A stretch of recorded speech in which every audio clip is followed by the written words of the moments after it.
嗨，大家好，我是 Akira。因為最近很多人問我要如何做到動力滑胎，所以今天就為各位做這個教學。首先呢，我們先要讓車子的後輪稍微滑一下，稍微滑一下，讓它開個油，讓它開個油，換一下油門，讓你的車子換一下油門，然後接着你就可以到轉彎的這邊，然後持續一直灌油，持續的開油，你只要做到持續的滑動就可以了。這樣會了嗎？記得按讚、訂閱、分享小鈴鐺，謝謝。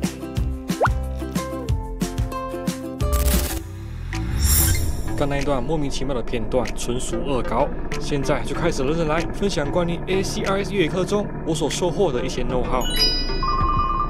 大家好，我是克里斯，今天又來練車啦。這次參與的是由 Akira 主持，並首度在台灣南部開辦的全車種越野課。這部影片我就分享部分課程內容，保證讓大家受益匪淺。最後再大家分享我的個人心得。那現在且讓 Akira 簡單做個開場白。歡迎各位來上這個 ACRS 的越野課的 Level 1。那也有人來複習的，那也有些人之前就已經上過不同的課程的。上過的人，你們可能會聽到類似的東西。那你們不只可以拿來做一個 review 加深記憶。那假設各位你們今天聽到的跟你以往聽到的不一樣，也請不要客氣，立刻提出問題。我這邊沒有不能問的。這個問題它並不是說誰對誰錯，而是在不同情況會有不同答案。我們的重點是要來幫大家解開這所有的答案，然後教各位的方法把它熟悉起來，這個是真正的重點。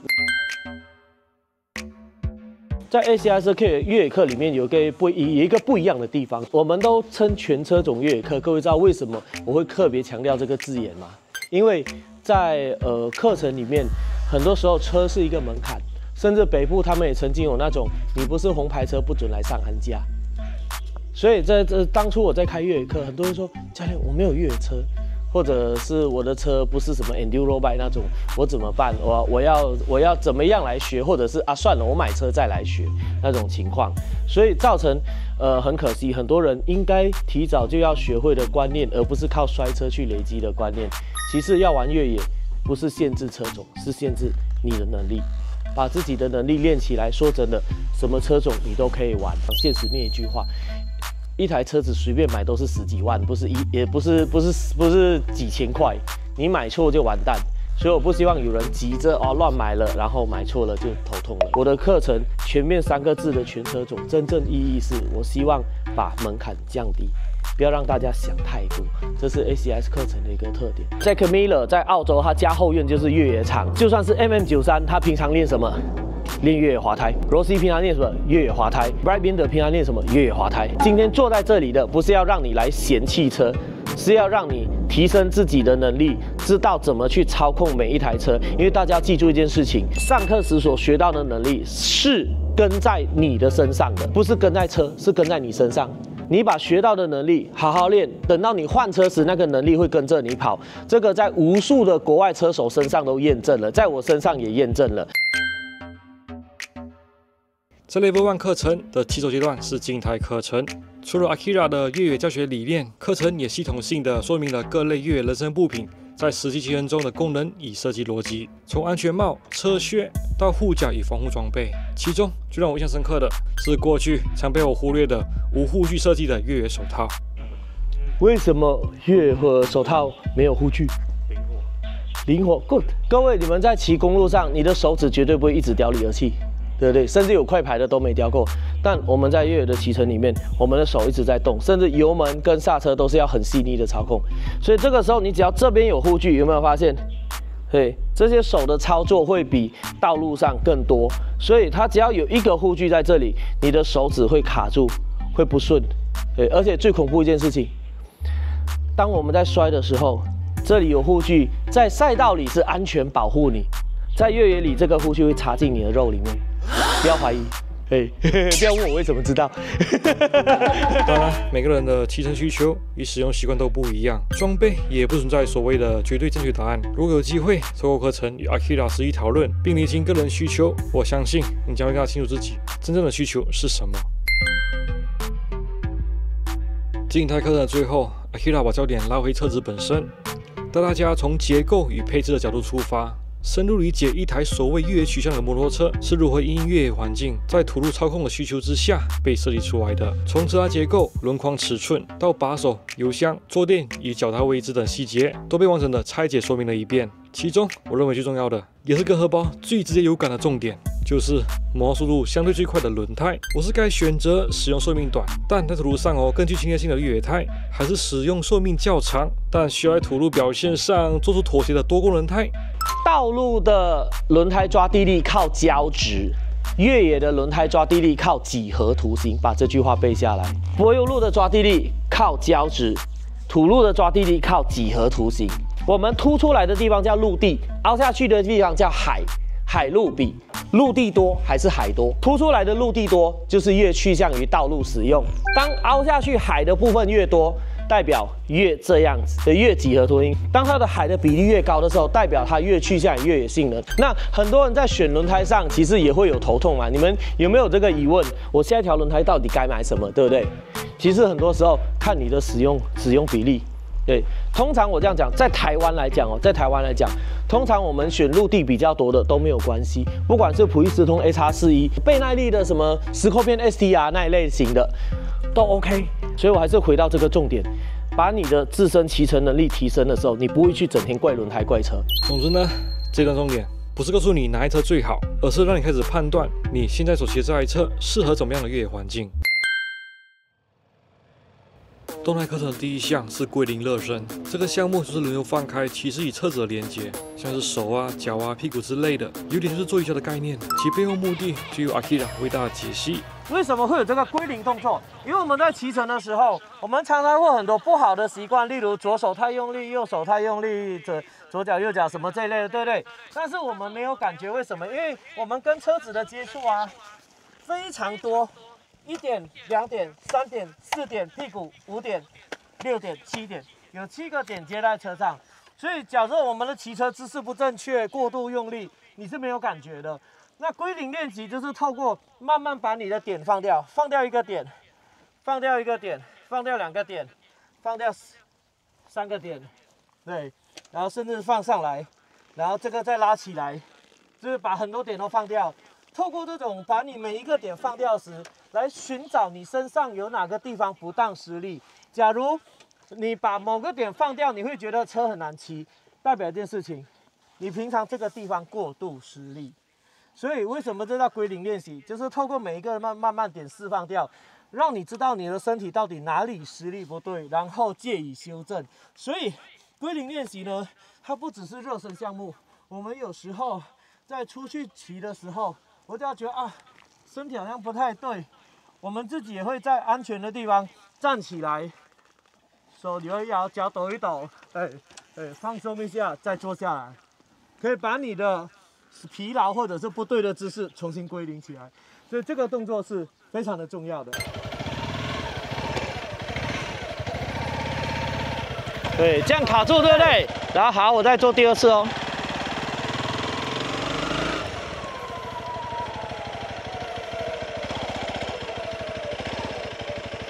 好，仔細看哦。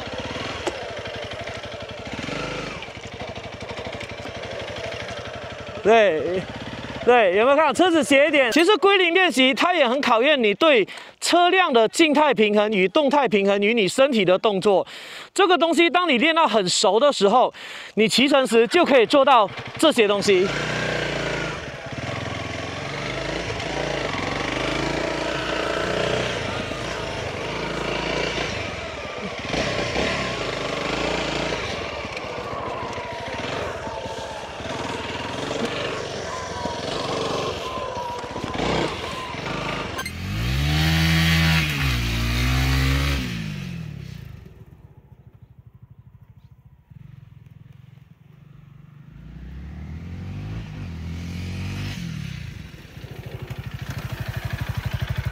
就是各種的那個 balance 的操作，你們都可以做到。關鍵點來了，很多人跟我說他想學滑胎啊，想學動力滑胎啊，其實這些東西最基礎就是什麼？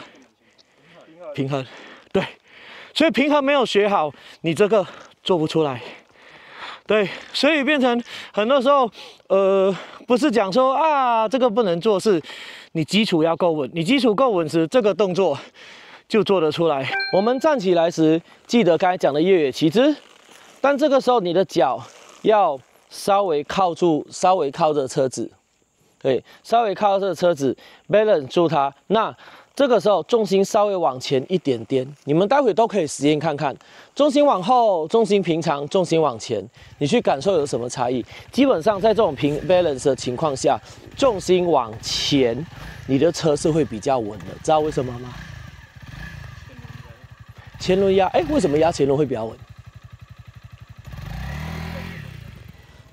應該這麼說，我們的前輪有拖曳腳，對不对？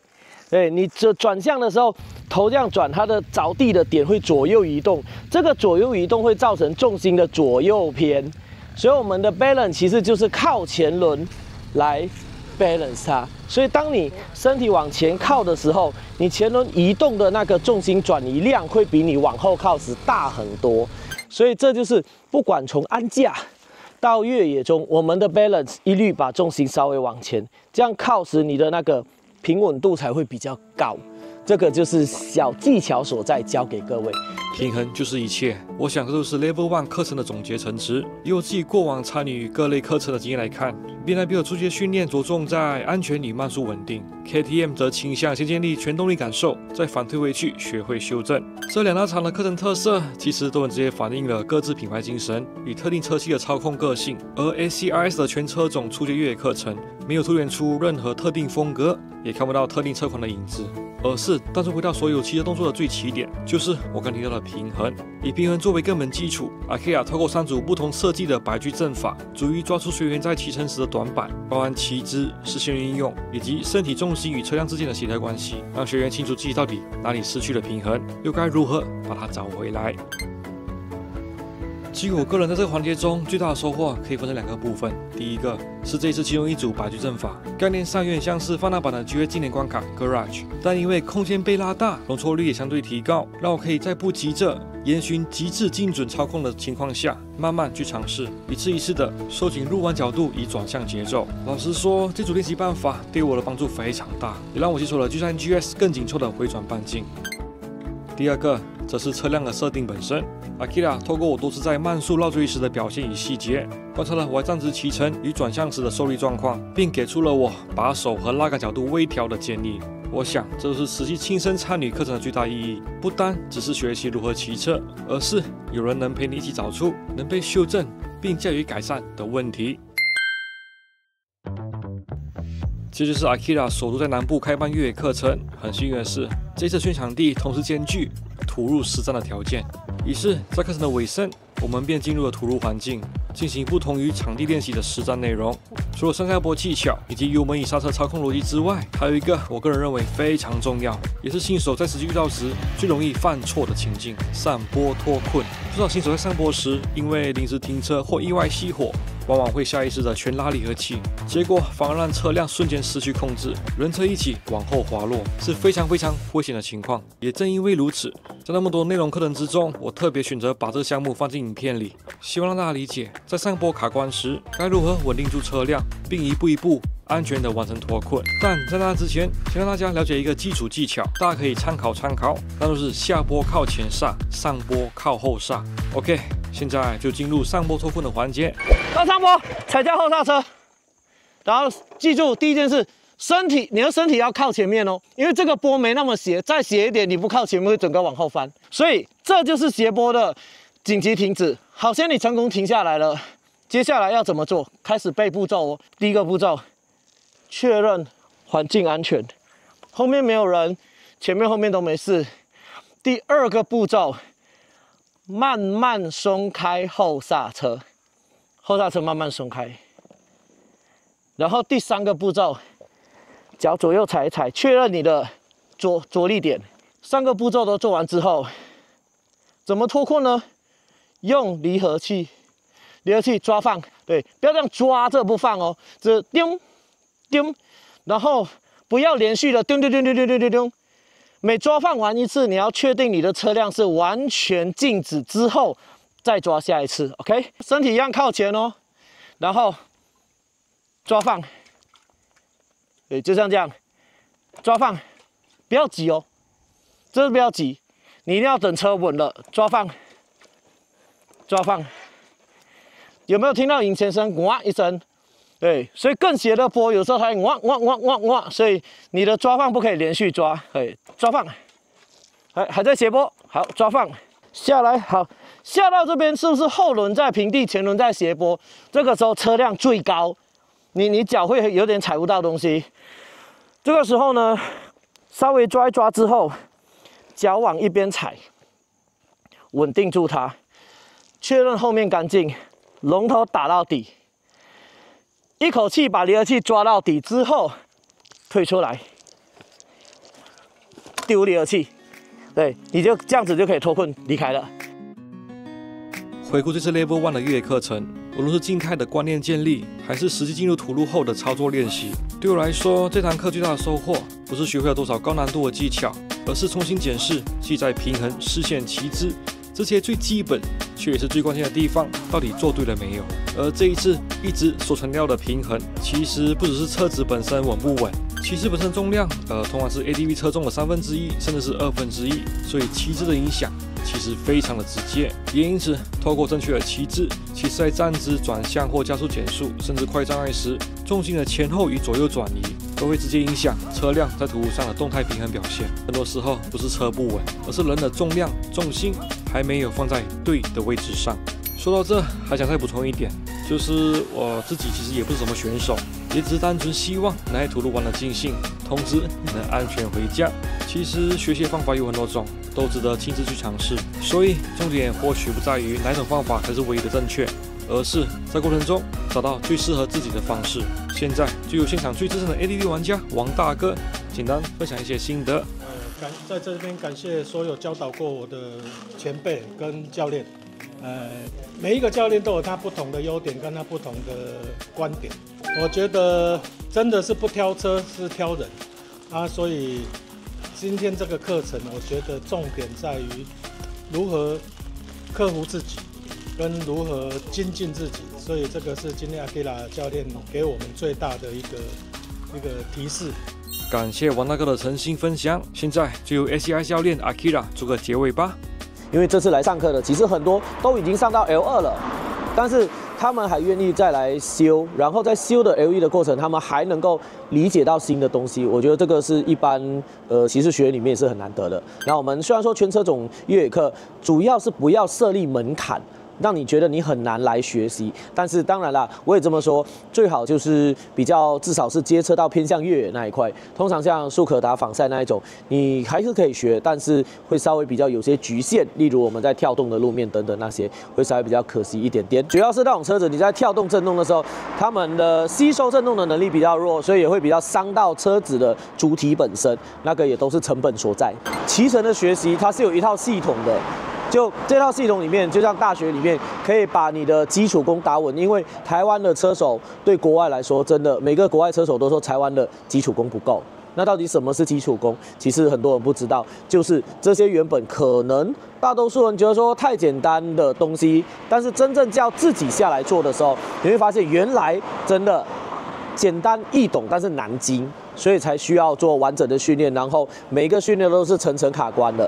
所以我很希望把這種系統的方式，讓台灣喜歡玩越野的人都知道，然後可以完整的學習，讓自己的基礎很穩的持續往上，這樣子也比較不會受傷。因為說真的，越野你硬灌油門什麼隨便亂騎也可以，但是受傷的幾率都很高。那很多人就是這樣受傷就退出了。所以我們希望這些課程沒有很華麗的招式，但是都是很扎實，讓你從一步一步穩着玩上來。我們要比的不是你隨便飛多高之後就摔了，而是你騎整段路之後，你是不是那個完全沒有摔的那個人呢？所以有興趣歡迎來參考我們 ACRS 的越野課程。OK， 今天影片就這樣子啦，我是克里斯，希望大家每次土路都玩得盡興，也能全身而退。那我們下次見啦，拜。